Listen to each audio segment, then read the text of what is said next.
Good afternoon and welcome to Midday Prime. In the next 60 minutes, we at DD India get you a comprehensive update and every detail of Prime Minister's historic visit to Bangladesh on 26th and 27th of March. Now, it is going to be historic in many ways, starting, of course, with India celebrating 50 years of diplomatic ties with one of her closest neighbours, Bangladesh. DD India is on ground zero to get you each and every update on the Prime Minister's visit. This and much more in Midday Prime today. But first, let's get you the headlines that we are tracking at this hour. Prime Minister Narendra Modi to visit Bangladesh on 26th and 27th March as the two neighbours mark 50 years of diplomatic relations. The historic visit also marks the conclusion of Sheikh Mujibur Rahman's birth centenary and 50 years of Bangladesh's liberation war.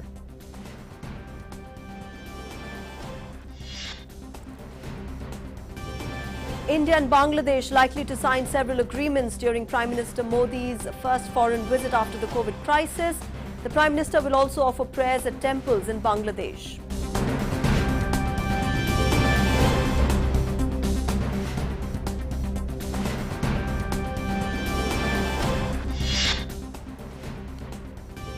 Election campaigning for the first phase of assembly election to end today in Assam and West Bengal, with polls scheduled for the 27th. Union Home Minister Amit Shah holds public rallies in West Bengal's Purulia. He will also address rallies in Jhargram, Purba, Mednipur and Bankura later today.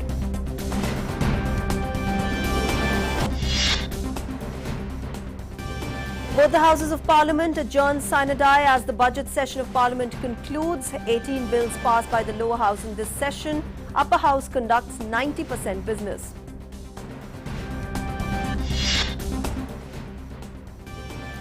Maharashtra, Punjab, Kerala, Karnataka, Chhattisgarh and Gujarat report a hike, account for 81% of daily new COVID cases. Vaccination continues to gather momentum with each passing day. Over 5.31 crore vaccine doses administered across the country and more than 23 lakh doses given in the last 24 hours.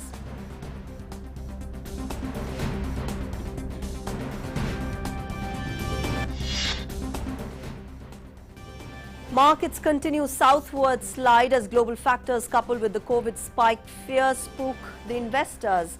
Sensex and Nifty tumble further. Asian markets follow the same trend as bourses see selling pressure.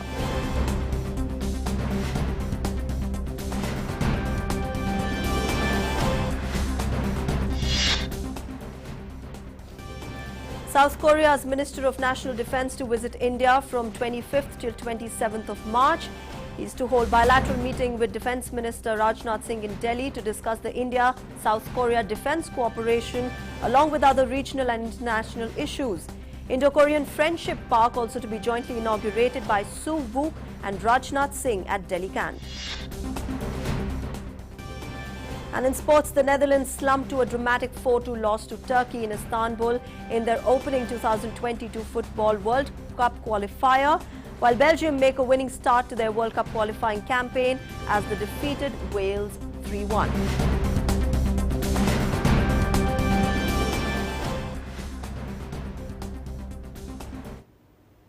All right, let's begin the bulletin with the big news.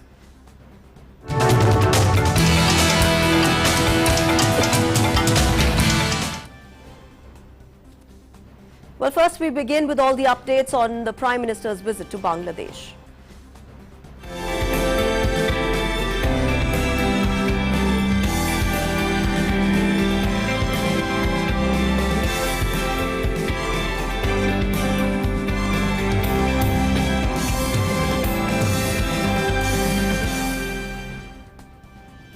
But Prime Minister Narendra Modi will be making his first foreign visit since the COVID pandemic. The visit to the neighbouring Bangladesh takes place on Friday and Saturday. Now, it commemorates 50 years of diplomatic relations between India and Bangladesh and also marks the conclusion of Sheikh Mujibur Rahman's birth centenary. Both countries are likely to sign several agreements. More in this report. Dhaka will be drenched in the colours of friendship between India and Bangladesh on 26th March and 27th March when Prime Minister Narendra Modi visits the country. 2021 is a historic year for Bangladesh. One, it marks the Golden Jubilee, the 50th anniversary of Bangladesh's independence. 2. Bangladesh is celebrating the centenary of Bangabandhu Sheikh Mujibur Rahman, the father of the nation. And last but not the least, the year marks the 50th anniversary of the establishment of diplomatic relations between Bangladesh and India. The visit will be his first to a foreign country amid the pandemic. Our 50th anniversary Golden Jubilee celebration is in many ways a joint celebration of what happened in 1971, in which India's role is recognized by all of us. And his coming will make this occasion, celebration, give it a very special dimension and a height that we could only hope for. This visit is also very important. This is the first time that any head of government, and especially head of Indian government, is actually going to the mausoleum of Bangabandhu in his home village in Tungipara. That is a symbolic gesture that has touched the heart of every Bangladeshi. Prime Minister will attend the National Day program of Bangladesh as the chief guest on 26th of March. In addition to bilateral talks scheduled with Prime Minister Sheikh Hasina, a meeting with Bangladesh's President Mohammad Abdul Hamid, along with Bangladesh's Foreign Minister Dr. A.K. Abdul Momin, is also part of Prime Minister's two-day visit to Bangladesh. A number of agreements will be signed between the two countries during PM's visit, including pacts in the field of trade, cultural cooperation, health, railways, and cooperation in new areas. Relations between the two countries have been excellent in recent times, and Prime Minister's visit is expected to boost further cooperation between the two nations. Our relationship with Bangladesh has attained historic heights in strong political and people-to-people ties. This has facilitated a partnership marked by conversations and discussions in candor, friendship, and comfort. Under the leadership of Prime Minister Modi and Prime Minister Sheikh Hasina, our two countries have made remarkable progress in all areas, fully justifying this era being referred to as a Shonali Adhyay or a golden era in our relationship. Prime Minister Modi is looking forward to his visit and interacting with the leadership of and people of Bangladesh. In October 2019, Sheikh Hasina visited India. 3 key projects, including a project to import bulk LPG from Bangladesh, were inaugurated via video link, and several agreements were also linked. Bureau Report, DD India. Now, in 1982, 11 years after Bangladesh was liberated, the National Martyrs Monument was inaugurated. Located at Savar, a suburb outside Dhaka, the monument is an iconic symbol of the tribute to all those who were martyred in the War of Independence. The pride of Bangladesh, the monument was initiated in 1972 and completed in 1982 when the government acquired nearly 110 acres. Let's take you to this place with my colleague Ramesh Ramachandran. The Jatiyo Shriti Shodh, or the National Martyrs Memorial, is located at Nobinagar in Savar on the outskirts of the capital Dhaka. It is a homage to the 1971 war heroes, the heroes of the 1971 War of Liberation for Bangladesh. And the Jatiyo Shriti Shodh was designed by Syed Moinul Hossain. The construction work on the monument began in 1978 and it was inaugurated on 16th December 1982. It was on this day in 1971 that Bangladesh was liberated at the end of the Liberation War. A significant feature of this monument, the Jatiyo Shriti Shodh, or the National Martyrs Memorial, are the 7 pairs of triangular shaped walls or prisms, and each one of those 7 pairs of walls or prisms represents a significant chapter in the history of Bangladesh, culminating in the 1971 Liberation War. Ramesh Ramachandran in Dhaka for DD India. Ramesh also visited another place at Bangladesh, which is the famous Ramna Temple in Dhaka. The iconic temple dedicated to goddess Kali was completely destroyed by Pakistani forces during the 1971 Liberation War. Many people were also killed during the attack by the Pakistani army. Now, the gate of the original temple still has a plaque with the names of those who were killed. The temple has since been relocated to an adjacent plot and is being rebuilt completely with Indian assistance. More in this exclusive report. Another major attraction for people in Dhaka and outside is the Dhakeshwari Temple.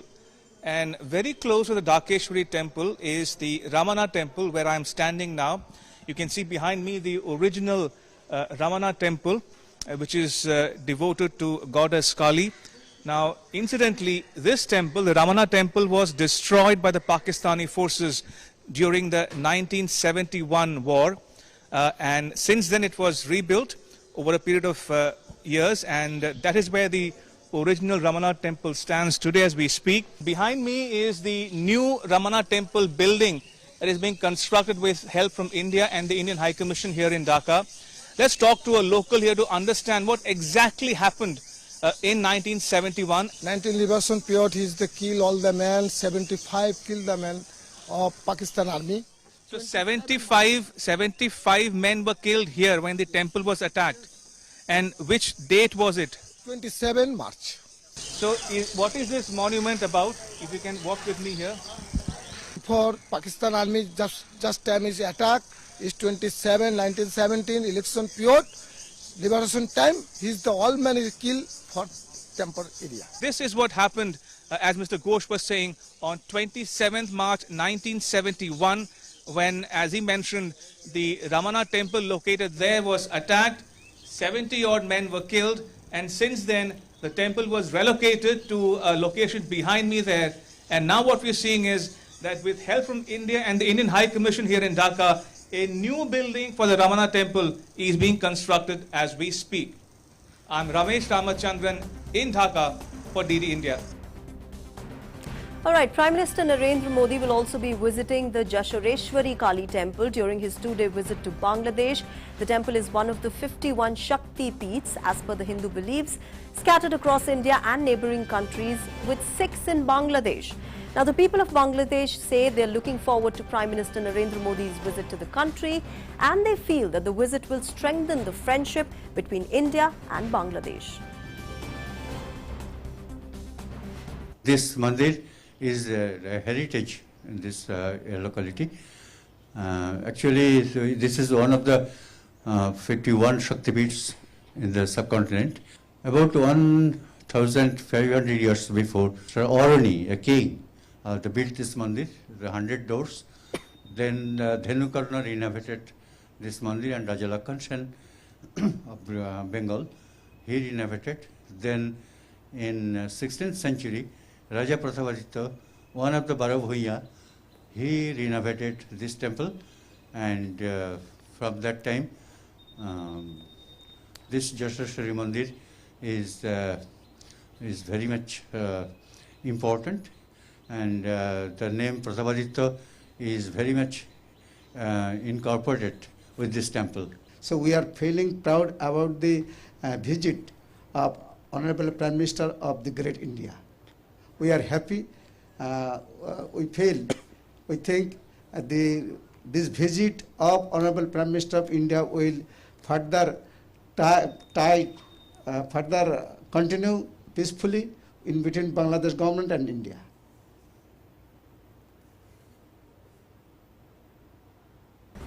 Well, Prime Minister Narendra Modi will also visit Orakandi, which is a sacred shrine of the Matua community in Gopalganj during his upcoming Bangladesh visit. Now, at the Orakandi temple, PM Modi will pay homage to Harichand Thakur, the founder of the Matua community. Here, PM Modi will also meet the people of Matua community and address a public meeting.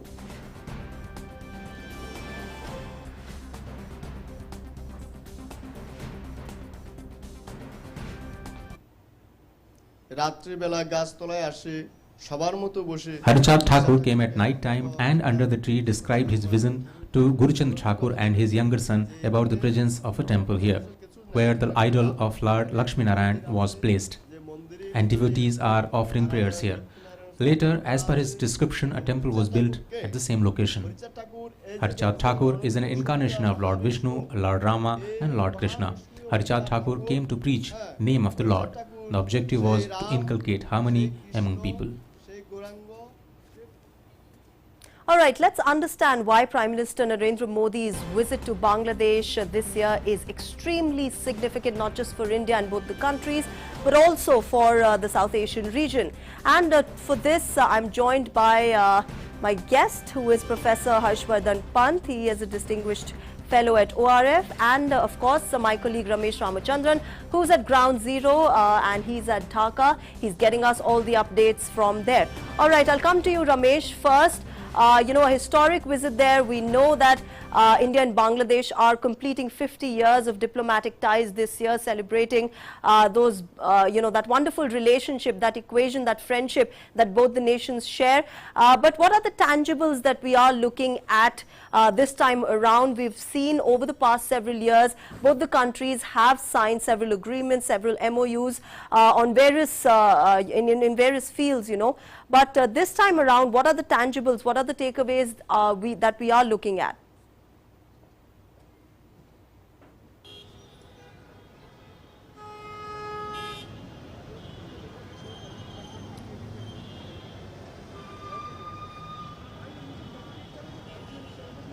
First things first, Shreya, as you correctly mentioned there, this is indeed a historic visit, a momentous occasion both for India and Bangladesh. And this visit of the Prime Minister for 2 days on the 26th and 27th will be high on symbolism and substance alike. Now, as you correctly mentioned in the report, Prime Minister Modi will hold delegation-level talks with Prime Minister Sheikh Hasina here in Dhaka on the 26th. And a number of issues can be discussed by the two principals, including trade, connectivity, investment, people-to-people ties, cultural ties. Now, several MOUs will be signed towards the end of those talks. But I guess if you look at the recent history of India-Bangladesh relations, Shreya, connectivity was high on the agenda. Just a few weeks ago, Prime Minister Modi inaugurated the Maitri Bridge, the Friendship Bridge, linking India's northeast with Bangladesh. And also both sides inaugurated the Inland Waterways project to move goods from between Dhaka and Kolkata. So for all practical purposes, Shreya, Bangladesh is a good example of India's neighborhood first policy and also a key pillar, a central figure in India's Act East policy as well. All right, Ramesh, stay with us. I'll go across to my guest, Professor Pant. Professor Pant, thanks very much for joining us on Mid to Prime at DD India. Again, a historic, important visit. And in terms of, the cooperation between the two countries, we've seen over the past several years, whether it is defense cooperation or cooperation, in connectivity or even, cultural people-to-people ties. We have seen India and Bangladesh friendship grow or, substantially over the past several years. How do you see first this visit by Prime Minister Modi, especially at a time when he is making his first foreign visit after the COVID pandemic hit? The message, the symbolism of the visit is is very important. That we Prime Minister of India, who is venturing out for the first time from the country in a COVID period, is venturing to Bangladesh at a very, very important time, both in Indian foreign policy broadly as well as in India's regional engagement, but particularly in the context of Bangladesh, where so many landmarks are being celebrated this year. It is a landmark year for Bangladesh-India relationship. And I think for Prime Minister, it's very natural, for Indian Prime Minister, it's very natural to be there as part of this celebration.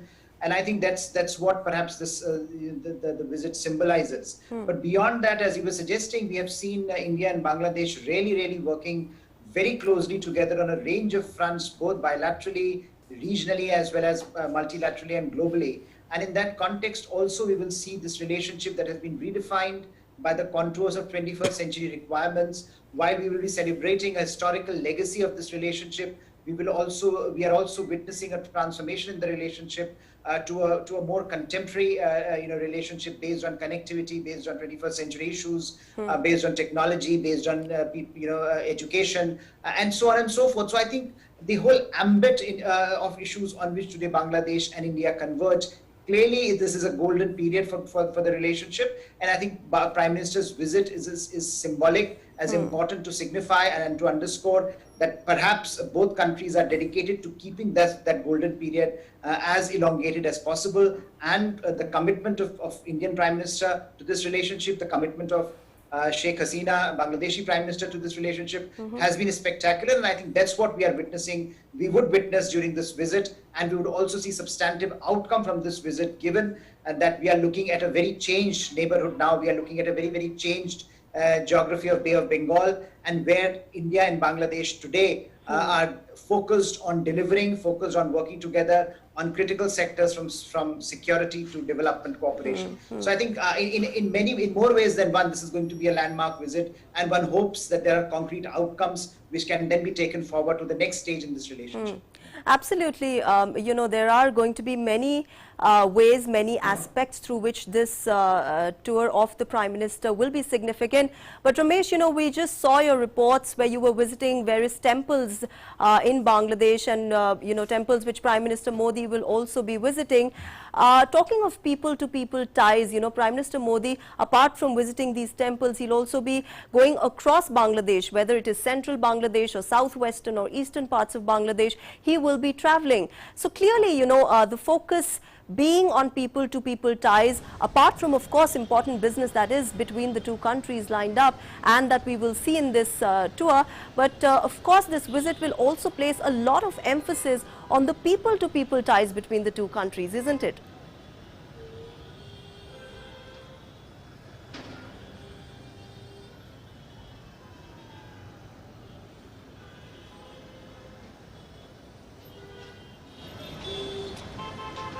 Indeed, Shreya, just to give you a flavor of the Prime Minister's visit starting on the 26th.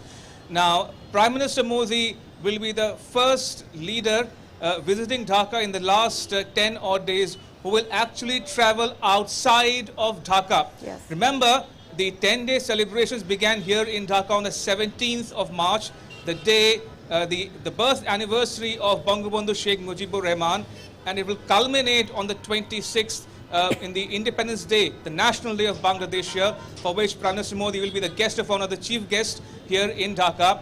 And he is the only leader in the last week or so to actually travel outside of Dhaka. Remember, on the 27th, he will travel to the ancestral home, the village of Bangabandhu Sheikh Mujibur Rahman, becoming one of the rare world leaders to actually travel from Dhaka to the Tungipara in Gopalganj district, where the ancestral home of Bangabandhu is. And he will also visit a couple of temples in the area and also interact with the Motua community, who are a sizable number in that part of Bangladesh. So all in all, the emphasis is both on symbolism and substance. Symbolism in terms of people-to-people connect, in terms of cultural connect, and substance in terms of deliverables, outcomes, tangible deliverables from the visit, the talk between the two Prime Ministers, Narendra Modi and Sheikh Hasina, which will take place here in Dhaka on the evening of 26th. All right, Professor Pant, you know, again, focusing on the two countries really sort of cementing people-to-people connect there and cultural ties. We know that India and Bangladesh have a shared history, they've got shared cultural ties as well. How do you see this in terms of reaching out to the people of the neighboring countries? Because we know that Bangladesh was also one of the first recipients of India's Vaccine Maitri initiative and the largest one in the neighboring in the neighborhood. So really a lot of emphasis on that as well. Absolutely, and I think, you know, Bangladesh has been the first port of call in India's vaccine diplomacy. Bangladesh has been the first port of call as far as the neighborhood first initiative of the government is concerned. So Bangladesh has had a privileged position in the Indian foreign policy neighborhood matrix. And in that context, I think it's very right that the Prime Minister is making this visit, a very timely visit. But I think it also underscores that India-Bangladesh ties go beyond go beyond state-level interactions. It is not a simple strategic engagement where the two states are interacting with each other at the highest levels. I think what perhaps the Prime Minister will try to signify during his visit, where he'll be traveling across Bangladesh, is that basically this is a people's-driven project. India-Bangladesh relations are organic, they are bottom-up. the Bengali ecosystem, if you will, has played a very, very influential role in India's evolution, in the South Asian evolution, and now redefining the role that Bay of Bengal will play in the Indo-Pacific. So I think clearly we are looking at a much more ambitious undertaking here, but derived in a sense from this larger people-to-people contact that we connect that people of Bangladesh and India feel for each other. There is great degree of warmth. There is great degree of appreciation of the role that each country has played. And I think as Bangladesh rises and becomes one of the most important pillars of the regional economy, it is also time to welcome Bangladesh as an economic partner in a lot of developmental cooperation that takes place between the two countries, both at the people-to-people level, so that it can generate more goodwill, more concrete outcomes, but also in terms of shaping the neighborhood, which is, I think, in dire need of major cooperation from two of the most dynamic economies in South Asia today, India and Bangladesh. So clearly, I think as we are looking at the next stage in this relationship, we are also looking at people-to-people ties being transformed from something that is rooted in history and culture to one which is rooted now in contemporary geopolitical, geostrategic and geoeconomic realities. Absolutely. Gentlemen, I'll request you to stay with me. Ramesh, you talked about Tungipura, and we'll just take our viewers to Tungipura, where Bangladesh has scheduled an elaborate plan to celebrate the birth centenary of Bangabandhu Sheikh Mujibur Rahman and to mark the golden jubilee of the independence. Many heads of states will be visiting Bangladesh for the celebrations being held since 17th of March. Now, Prime Minister Narendra Modi will also grace the occasion on an official visit to the neighboring nation on Friday and Saturday, as we told you. And one of the important destinations for the Prime Minister will be visiting Tungipura. Now, the place has the mausoleum of Bangabandhu Sheikh Mujibur Rahman. And those are visuals on your screens there from there.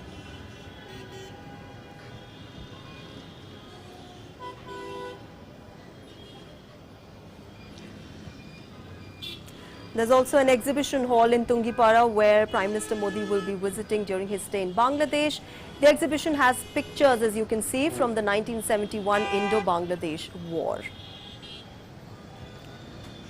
Tungipara is also the paternal house of Bangabandhu Sheikh Mujibur Rahman. Like Ramesh was telling us, the curator of the mausoleum, Muhammad Narul Islam, said that people in Tungipara are eagerly waiting to host Prime Minister Narendra Modi. This is the mausoleum of Bangabandhu Sheikh Mujibur Rahman. He is the father of the nation of Bangladesh, and it is his paternal house, Tungipara, so that it has so many importance for the Bengali nations. And now we are waiting the 27th March to receive His Excellency Narendra Modi, and this is the first time Indian Prime Minister, and this is the head of the state. Is first time any head of the state, even outside, not only India, and Indian Prime Minister is first time he's coming here to visit. We are eagerly waiting to receive him, and we got preparation to receive him in all respect. All right, Professor Pant, you were talking about, the new strategy, the new relationship that India and Bangladesh will follow to really develop and, sort of cement the harmony in the Southeast Asian region. But, that was the Indian point of view. But if we see, how does Bangladesh really see India as a partner in terms of, its economic development or the geopolitical strategy that it follows with its neighbors?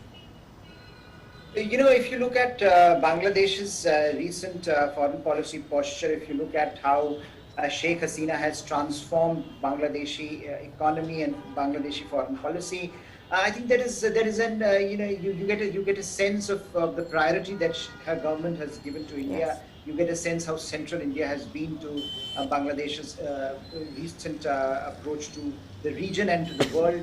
We have seen Bangladesh standing shoulder to shoulder with India on regional issues.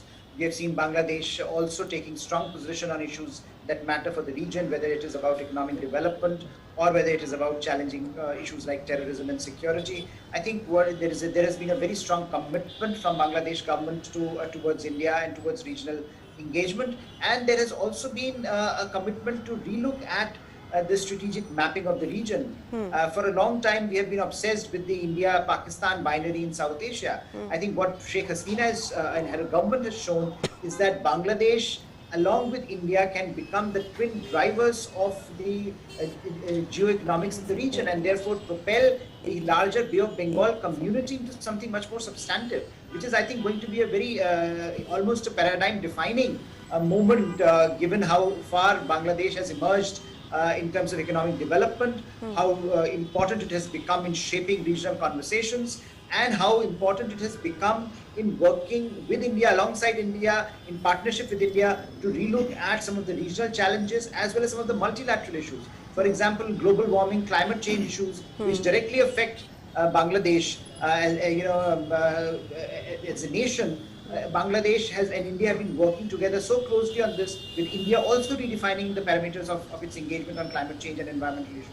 So clearly what we have seen is that the organic people-to-people bottom-up relationship is now also being led from the very top. The commitment of Prime Minister Modi, Prime Minister Hasina to this relationship has been quite extraordinary, and we have not seen anything like that in the recent decades. And therefore, this is a transformative moment. If both sides are able to capitalize on this, I think we are going to see great results coming out from the two countries working together with a larger vision which is in sync with each other. And I think that's the real story of India-Bangladesh ties today.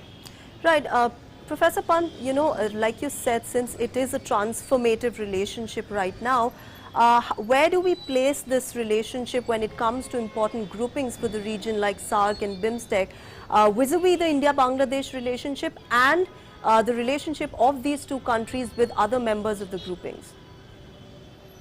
Clearly, what has happened in the recent past is that because SAARC as a platform has not really been very effective, and India and Pakistan's repeated obstructions in SAARC has led India towards a reformulation of its regional policy.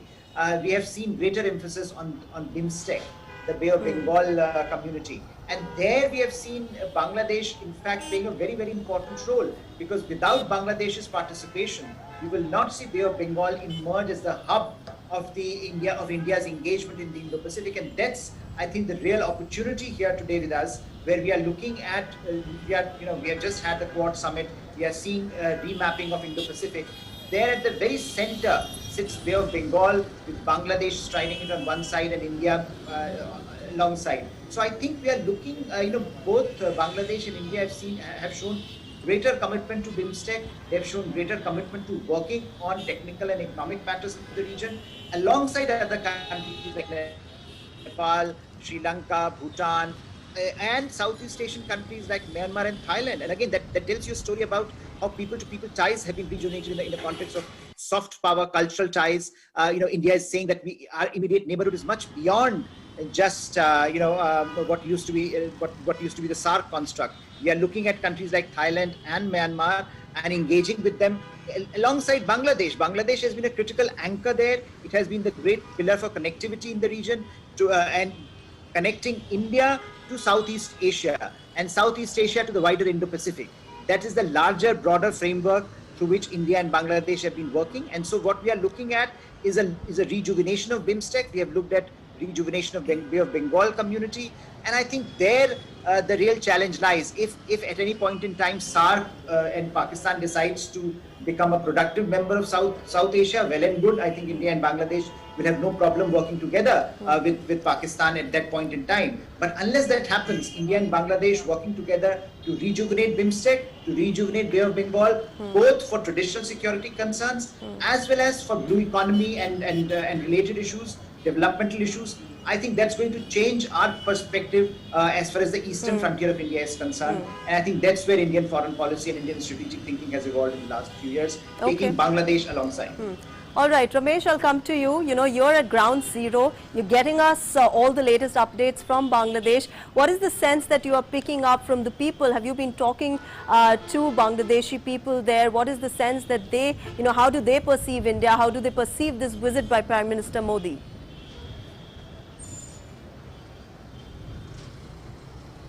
Shreya, a very interesting question you asked there, because there is a palpable, discerning sense of goodwill a groundswell of goodwill for India among the ordinary people here in Dhaka, and everyone you speak to has only good thing to say about Prime Minister Modi's government and Indian people in general. Remember, just to amplify Professor Pant's point there, Shreya, India and Bangladesh have a unique history in the sense that they have resolved their land and maritime boundary issues in the last several years, and it is a good example of India's neighborhood first policy. Remember, India also pursues what it calls the Act East policy, and India's Northeast and Bangladesh are key, are central to the Act East policy. In fact, the Act East policy is anchored in Bangladesh and India's Northeast, and that speaks volumes about the nature of relationship between the two countries. And since Prime Minister Hasina's government came to power more than 12-13 years ago,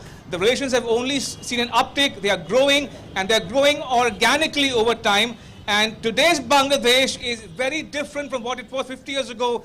People here are becoming self-confident. The economy is growing. In fact, they're aiming to grow at 7 to 8% in spite of the pandemic. And you can see a palpable excitement among the youth as well here. And they have only good things to say about India. And just one last point, Shreya. Bangladesh recently has been promoted from the least developed country status to a developing country status. And that speaks volumes about Bangladesh's growth in the last several decades. Absolutely. Two emerging economies to really cement their ties further. Ramesh Ramachandran from Dhaka and Professor Pant from ORF. Thanks, gentlemen, for joining us on DD India right now. All right, my colleague Ramesh also visited Sohrawardi Udyan, where Sheikh Mujibur Rahman delivered the speech on the 7th of March in 1971. A book fair is being organized along with the Independence Tower. Now, he also spoke to Bangladesh actor Shanta Paul. I'm at the historic Sohrawardi Udyan or park here in the heart of capital Dhaka. And this is a historic venue. Why? Because on 7th March 1971, Bangabandhu Sheikh Mujibur Rahman delivered a stirring speech from these very grounds. Today, Sohrawardi Park is home to the annual Ekushe Boi Mela, or the book fair. As you can see, all around on these grounds are bookstalls located in the middle of the Sohrawardi Park. And there's also a monument to go along with it, reminding people of the freedom struggle here in Bangladesh. With me is a visitor. We are standing on the Sohrawardi Udyan. It's a historic park where Sheikh Mujib delivered a speech on 7th March 1971. And on my right in front of me is the Independence Star here. So as a young Bangladeshi, how do you look at what happened 50 years ago in 1971? And what does that mean to you as a young Bangladeshi? As a young Bangladeshi, it means a lot for me because for Bangabandhu, we got our freedom. For her speech, for her dedication, for her everything. Right now, we are independent people. Sometimes I am little bit, confident about our future nation. With camera person Jay Shankar, I'm Ramesh Ramachandran in Dhaka for DD India. All right, now let's move on to our developing story.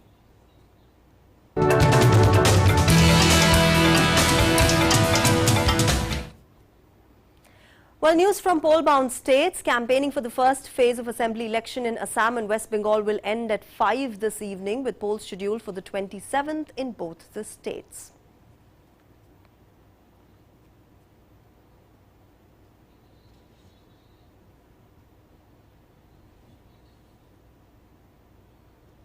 And Prime Minister Narendra Modi today said that across all regions of Assam, one can see the support for NDA. In a tweet video, Prime Minister Modi said that NDA's efforts to boost connectivity and infrastructure in the region are getting huge support. Bhajpa की NDA की double engine की सरकार मूल सुविधाओं से लेकर विकास की आकांक्षाओं तक असम को आगे बढ़ाने में जुटी है। आपने कांग्रेस की 15 साल की करप्ट सरकार भी देखी है और डबल इंजन की 5 साल की आपकी सेवा में समर्पित सरकार भी देखी है। कांग्रेस के लंबे कालखंड में जिन नाम घरों को अवैध कब्जाधारियों के हवाले किया गया था, उनको आज मुक्त किया गया है। असम की शान काजीरंगा को भी कांग्रेस के पाले पोसे कब्जाधारियों से मुक्त किया गया है। असम में हमने पूरी संवेदनशीलता और विश्वास के साथ ऐतिहासिक बोडो समझौते को करके असम में स्थायी शांति का मार्ग मजबूत किया है। कांग्रेस का हाथ आज एक ऐसे लोगों के साथ है जिसका आधार है असम की पहचान को तबाह करना। आज जब असम को हिंसा, आतंक, घुसपैठ, अराजकता और अवैध कब्जों से मुक्ति मिल रही है, आज जब असम में विकास के सेतु बन रहे हैं, आज जब असम में विश्वास के सेतु मजबूत हो रहे हैं, आप जब असम में अध्यात्म और आस्था के सेतु हमें नई ऊंचाई पर ले जा रहे हैं, तब असम को बहुत सावधान रहने की जरूरत है। जो दल घुसपैठ पर ही फला फूला हो, आज उसके वोट बैंक पर कांग्रेस असम की सत्ता हथियाना चाहती है। एनडीए की सरकार ने सिर्फ 5 साल में टी वर्कर्स की मजदूरी को बढ़ाकर 2 गुने तक पहुंचाया है। केंद्र सरकार ने बजट में भी 1000 करोड़ रुपए की विशेष व्यवस्था सिर्फ और सिर्फ चाय बागान में काम करने वाले परिवारों के लिए की है। भाई और बहनों, बीते 5 साल हमने असम के विकास की नींव मजबूत की। अब असम को आत्मनिर्भर भारत के रास्ते पर आगे बढ़ाने के लिए हम काम करने वाले हैं। All right, DD India is getting you the latest from poll-bound states as well. And right now, I'm joined by my colleagues Yogesh Sheetal from Dibrugarh in Assam and Rajiv Bhattacharjee in Kolkata in West Bengal. Yogesh, I'll come to you first. You know, the verbal battle between political parties coming to an end today. The stage set, of course, for 27th of March. How is it panning out in the state? Right, Surya. Today by evening 6 p.m. the polling, the campaigning is going to be concluded today for the first phase, which is going to be held on 27th of March. Around 11,435, around 11,537 booths, in fact, have been set up for the electorates. Around 80 lakh electorates are this time going to cast their vote, out of which 40 lakh are women. So around 80 lakh are the total electorate for the first phase, and 40 lakh out of which are women. Apart from that, also 264 candidates are in the fray. We know that this time, definitely for the first phase, most part of the first phase are in the upper Assam, like in Tinsukia, Dibrugarh, Shivsagar also, and also Dhemaji. These are the areas, Sharai Dev, these are the areas which will be casting their vote. There are 12 districts along with across 47 constituencies which are going to cast their votes for the first phase. Now coming to issues.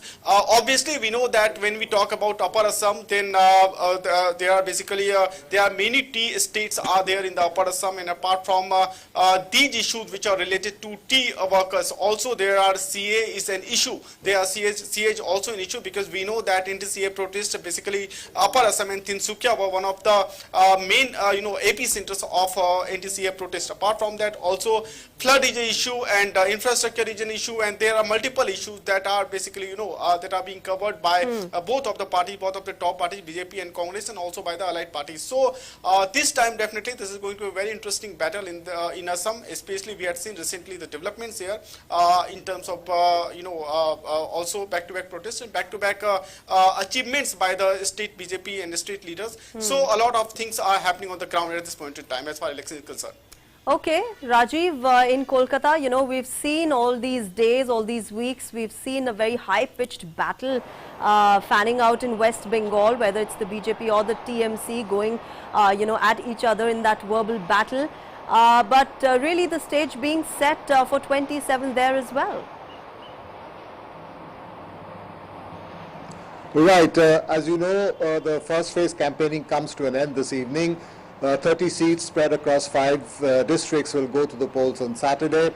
And these are the western districts of the state, and the stage is really set for that first phase election. And hectic campaigning, hectic last-minute campaigning is going on for these 30 seats. And one can say, in a way, that these first 30 seats is really going to set the stage for the rest of the phases that are going to follow. Therefore, one is eagerly waiting to see how the day goes. And this is mostly rural, semi-urban kind of a belt. Some tribal areas, some districts, some areas bordering Jharkhand. So we'll have to see how it goes and how is the voting percentage, what is the voting trend from whatever we'll get reports on. And from there on we can move on to the next phase. However, not only in the first phase, campaigning is going on for the other phases also. Second phase also, the campaigning is at a feverish pitch. And as the days go on and as the month moves ahead, we're going to see some more hectic campaigning in all these areas concerned. Absolutely, we'll have to see how that pans out. Yogesh and Rajiv, thanks very much for joining us on Midday Prime on DD India. All right, moving on to our National Prime segment now. Well, let's now take a look at...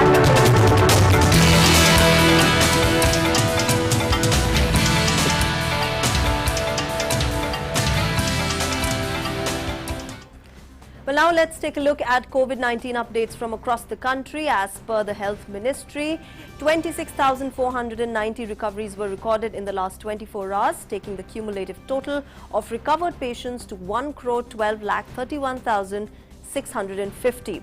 Now, with this, the recovery rates currently stands at 95.28%.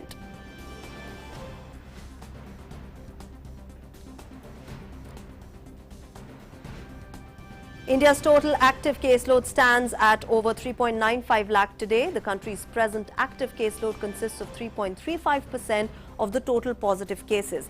Now, the fatality rate stands at 1.36%. Meanwhile, India has crossed a significant milestone in the fight against the global pandemic. The cumulative number of COVID-19 vaccine doses administered in the country has crossed 5 crore. Now, over 5.31 crore vaccine doses have been administered so far, with over 23.3 lakh given yesterday. Well, my colleague Shyama joins us from Mumbai. Remember, Maharashtra is one of the worst affected from corona. Shyama, what is the latest situation there in terms of numbers? Well, in terms of numbers, we are seeing that every day Maharashtra is setting a new record high, and yesterday we saw that above 31,000 positive cases of coronavirus were recorded from Maharashtra.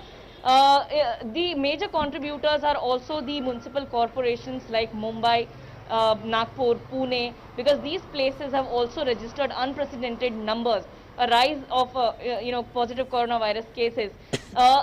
But the silver lining of all this is also this, that Maharashtra has also become the first state to cross the 5 million mark in terms of vaccination, and Maharashtra has already administered more than 50 lakh people with vaccination till yesterday. The fresh numbers would be coming by today evening.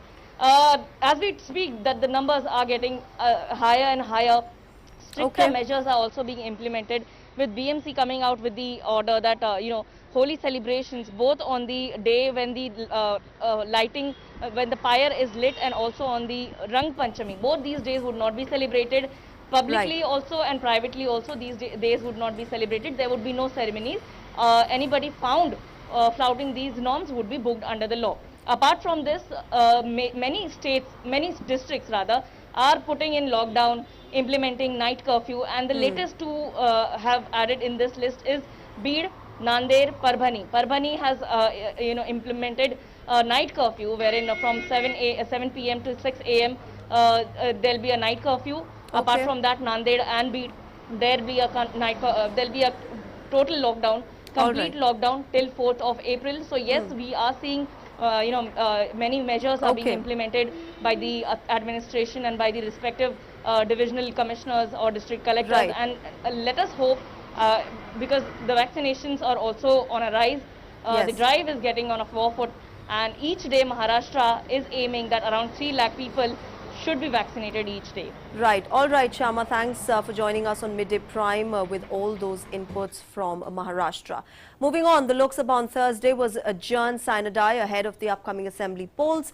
With this, the month-long second part of the budget session also comes to an end. Earlier, the session was scheduled to conclude on the 8th of April. Legislative business in the lower house was very productive, with 18 bills being passed in this session and 583 matters related to public interest being deliberated upon.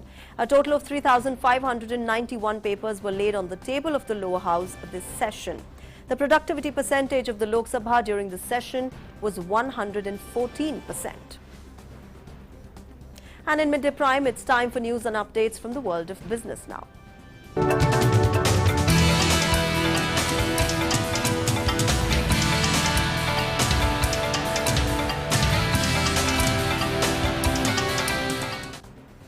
And my colleague Tanvi joins us for all the updates from the world of business. Tanvi, over to you. Thank you, Shreya.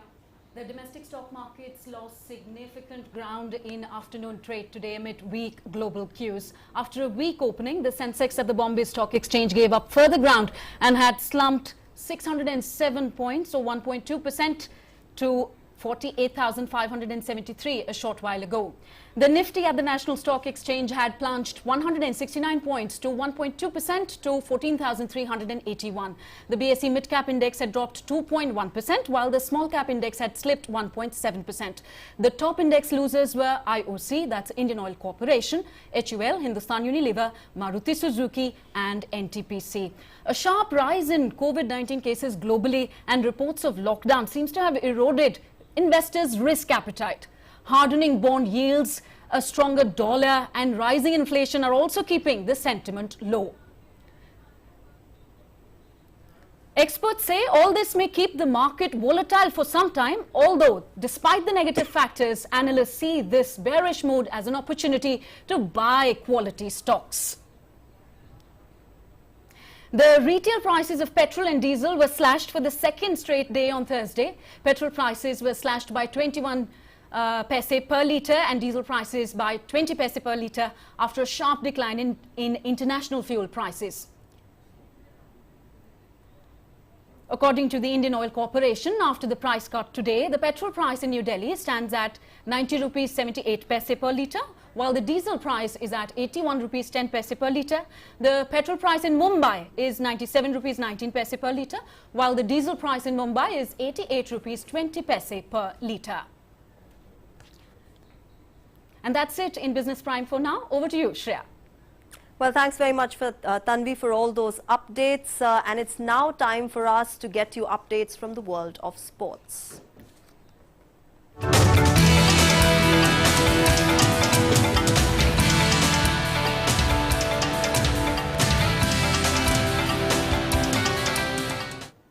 Well, the FIFA World Cup 2022 qualifiers have started from Wednesday. There has been a big upsurge on the first day. The Netherlands have suffered an unexpected defeat at the hands of Turkey in Group G. Turkey succeeded in beating the 2010 runners-up Netherlands 4-2. Now, for Turkey, Burak Yilmaz played the biggest role in the victory of the team with a hat-trick. A goal was scored by Hakan in the 46th minute. Davy Klaassen and De Jong scored goals for the Dutch team. And after a convincing 66 runs victory in the first ODI, confident Virat Kohli and company would like to continue their dominance against England and take an unassailable 2-0 lead in the ODI series. On the one hand, the 2019 World Cup champions' pride will be at stake when they face India at the same venue on March 26th.